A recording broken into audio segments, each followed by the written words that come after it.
I want to talk to you about these devices that are sold as spirit boxes that help you to supposedly communicate with the other side. Now, I know that most of you who listen to this podcast listen to it because you already know who I am, but just in case you don't, you're a new listener.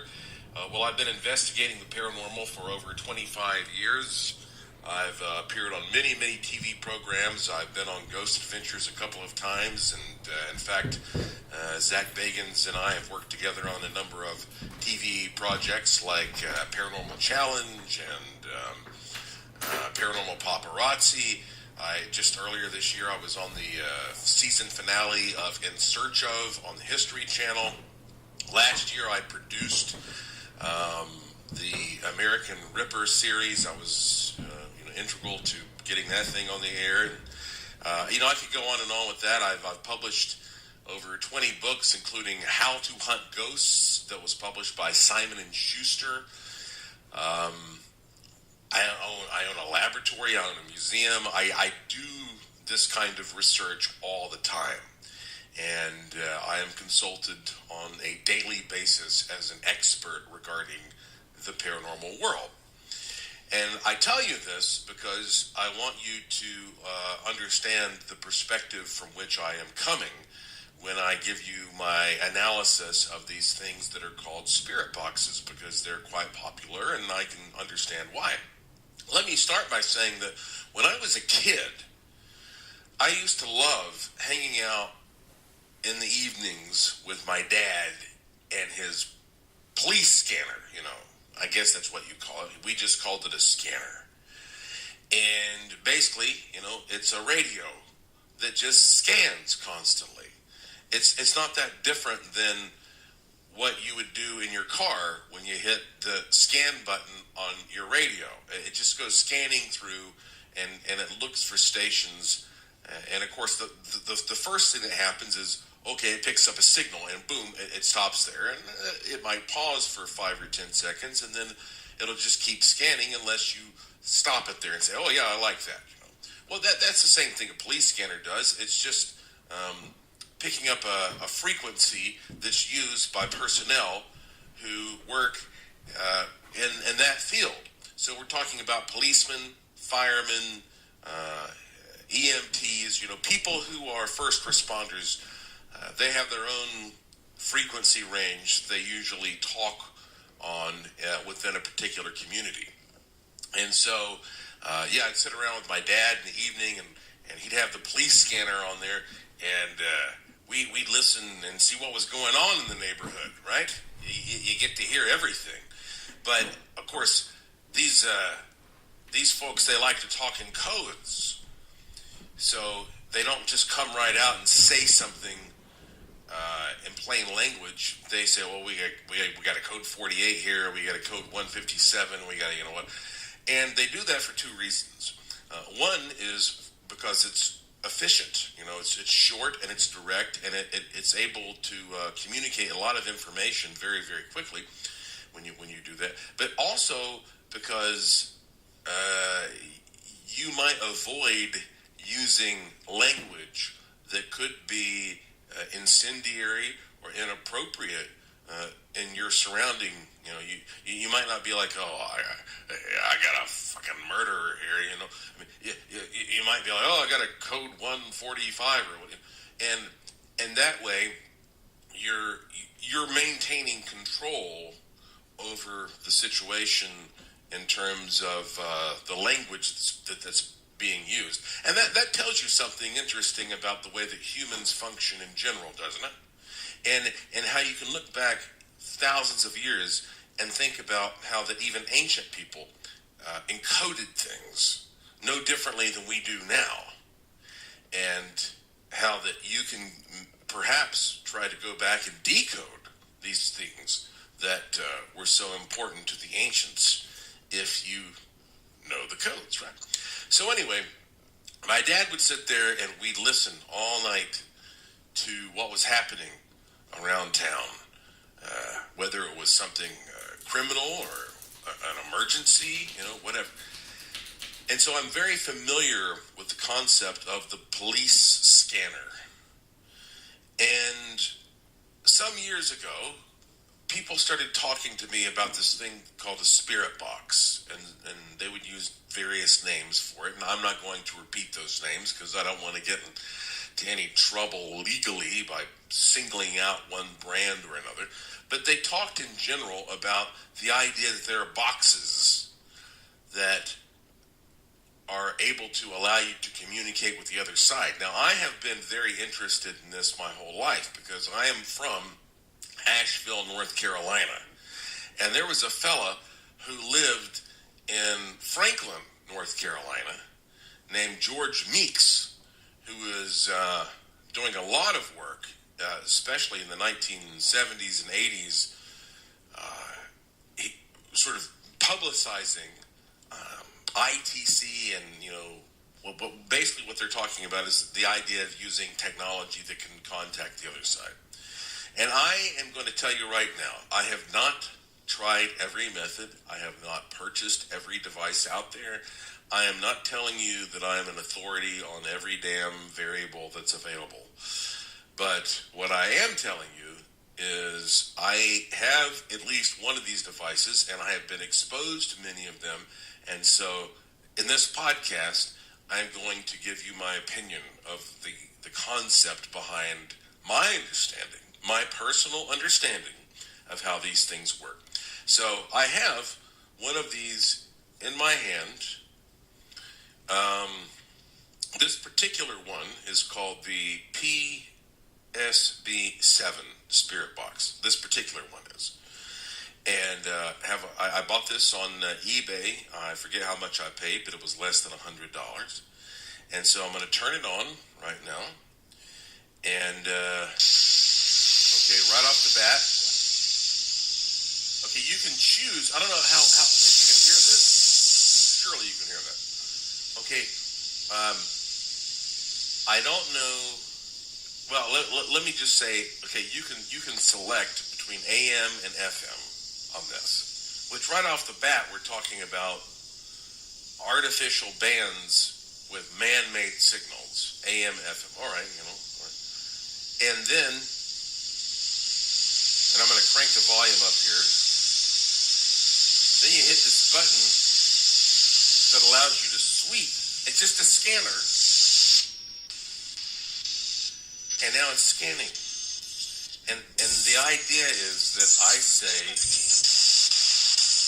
if there is a spirit here, please speak to me. Is there someone here who would like to talk to me? Oh, nice sound. Did you hear that? Oh, that's amazing. So, the spirit said nice sound. Okay. What else would you like to talk about, spirit?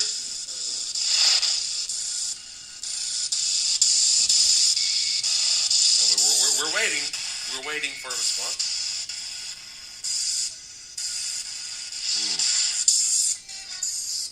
Oh, this spirit sang a little bit. Okay. What else would you like to? No, spirit, please come back. I'm doing a podcast. I'm recording, for God's sake. Say something.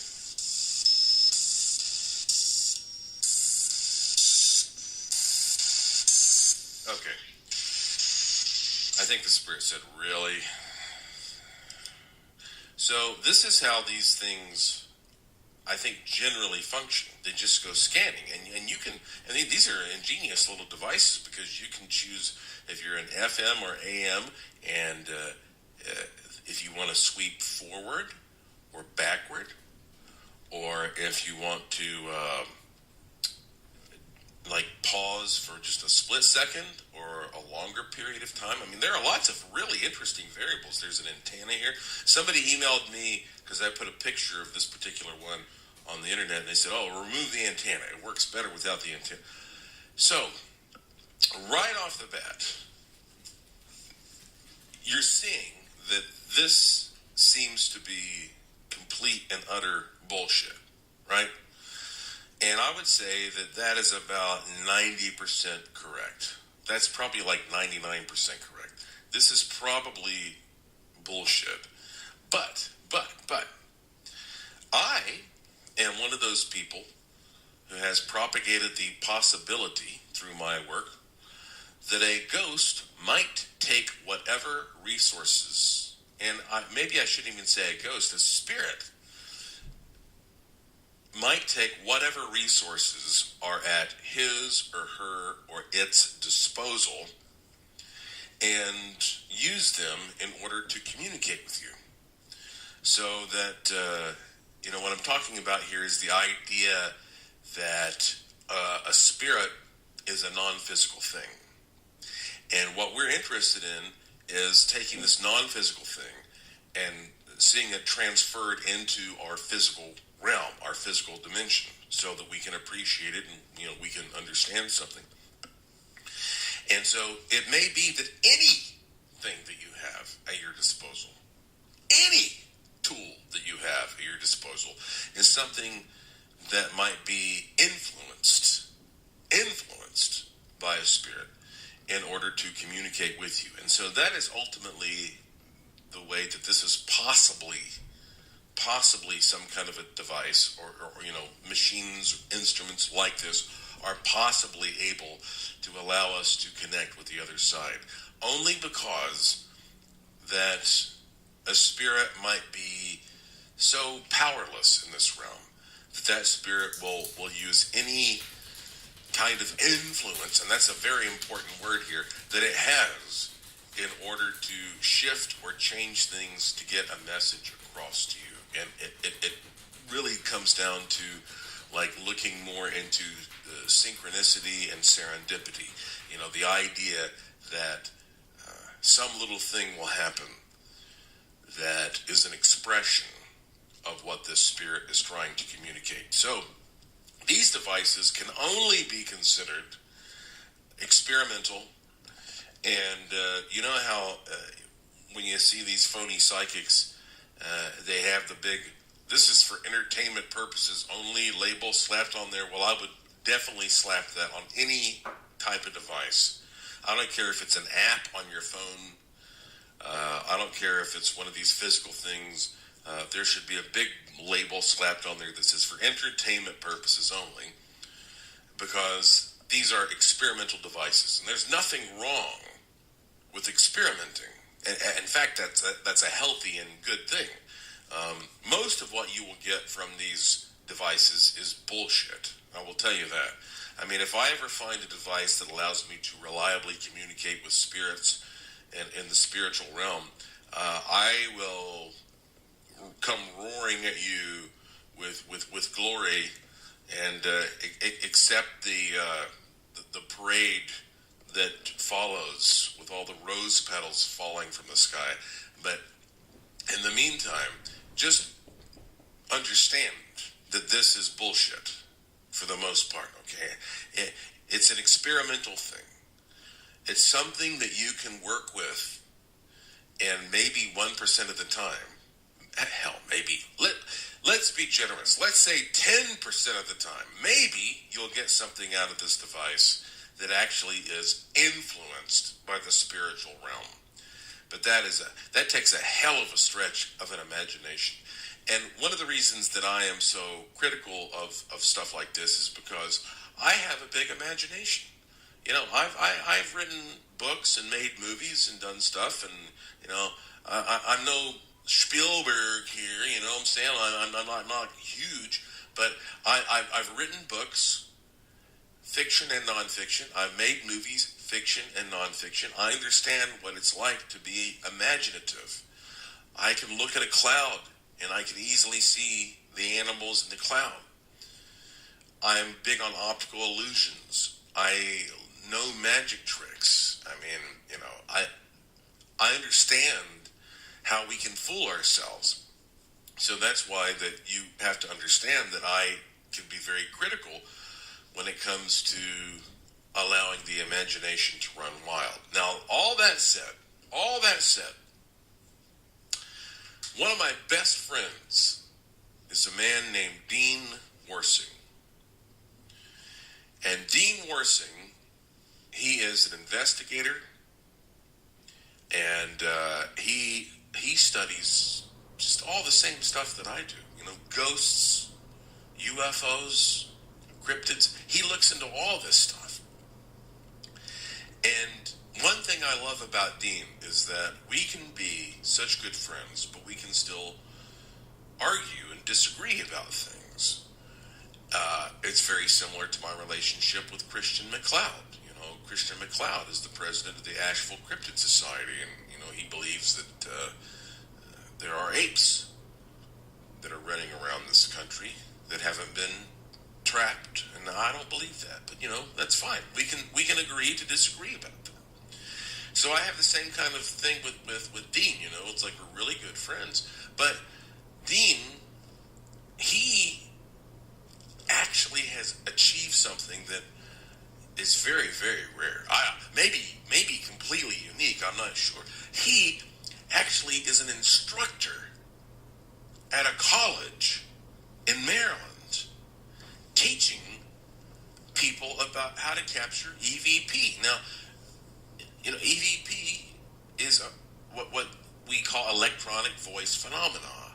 It's the idea that somehow a spirit or some aspect of the spiritual realm is able to be recorded through our standard audio devices. And I have heard, and I have recorded myself, some audio that I truly believe is from the other side. And that's one thing that you have to consider. I personally have recorded audio that I believe is from the other side. As a matter of fact, if you go to YouTube and you look through some of my videos, I think I have one of those on there. But anyway, so I understand this is a real thing. But I am so scrutinizing, so critical when it comes to 90% of what people are trying to pass off as EVP. It's, to me, similar to what I was saying about the spirit box. Like, there may be something that comes from the spirit box a tiny sliver of the time. But most of the time, it's bullshit. And with EVP, same thing. 99% of the time, what people talk about as EVP is bullshit. And so I was talking to Dean yesterday, and he was telling me about some of this really remarkable EVP that he's captured. And he said the problem is that sometimes you cannot send this through some other medium,